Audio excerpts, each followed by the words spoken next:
I told him, listen, maybe I'll come back to take the class. And he goes, in the meantime, would you like to watch a video about Dianetics? I said, sure, why not? So he took me to another room, hooked up a television, and I watched just an unbelievably fun movie, about 25 minutes long, where they describe what Dianetics is. Now, in the movie, there's a guy who gets in a horrible car wreck, okay? And in the ambulance, while the guy's lying there, one paramedic tells the other paramedic that he broke up with his girlfriend because life is too short. So the very next scene, the guy's all better, and he's out with his girlfriend and nearly gets into a car accident. That apparently triggers him to break up with his girlfriend and use the exact same words the paramedic did. And any time in the movie he hears an ambulance, he gets stressed out. So what they're trying to say is that if you have a bad experience, all of a sudden you're going to start repeating the bad things that happened during that experience, and it's going to make you just say things that aren't really in your mind in the first place. Oh, it's like a Pavlov situation. That's right. That's where Dianetics comes in. That's where through their 10-step process, you can get rid of those bad memories, so you're not all of a sudden saying stuff you don't mean because you've been triggered by something in the past.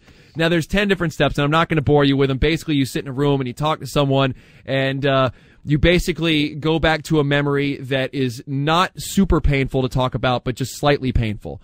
So you close your eyes, and you're almost in a state of a trance, and you keep telling the story over and over and over until you've told it so many times with enough detail where you feel good about the story. And then at the very end, the auditor says the word canceled, which I guess means that it's that nothing that you said in the session is going to screw with your head. Either way, the best part of the video is at the very end, where they talk about how screaming or yelling or any kind of loud noise during an accident could trigger bad memories. So they had an example of a pregnancy, and there was a woman giving birth, and in the room with the doctors was a sign that said, "No screaming, please." And as the baby was being delivered, one of the doctors turned to the other doctors and did the shh.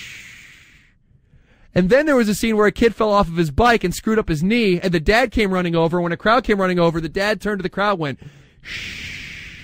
Because apparently noise would trigger some bad memories in your head. So I had had enough at this point. I knew that there was no further that I could go with the Church of Scientology without having to pay a bunch of money or without having to sign a contract. So at that point, I left the church for the final time and never saw them again. Yes, indeed. So you decided that Scientology, for you personally, was not the right path. For me personally, is not the right path. I felt intimidated by the contract. That's one thing that set me out. Listen, are there good people in the Church of Scientology? Yeah, I met a couple people who seem like normal guys. Is it something that I would do? No, it just does not seem like if you've got to sign away all those kind of rights and pay $5,000 to have a lifetime membership. I have a feeling I can get my fulfillment with a free church, but you know, some people are into that. Who knows? But as for me, listen, if you want to see the other side of it, you know, you can always go to Scientology.org. If you want to learn what they want to tell you about Scientology, go there. If you want to learn about the other side of it, there's Xenu.net. Make the decision for yourself. And who knows? Maybe Rich's situation with the contract was an isolated one, and that's not the case. For everyone that comes in. I choose to join the Galactic Confederation. And people bitching about Adolfo answering the phone and hanging up on people, I apologize, but he has been up since 2 o'clock in the morning. He was in Midtown Manhattan today. Right. Hunting up with a sign for the Today Show.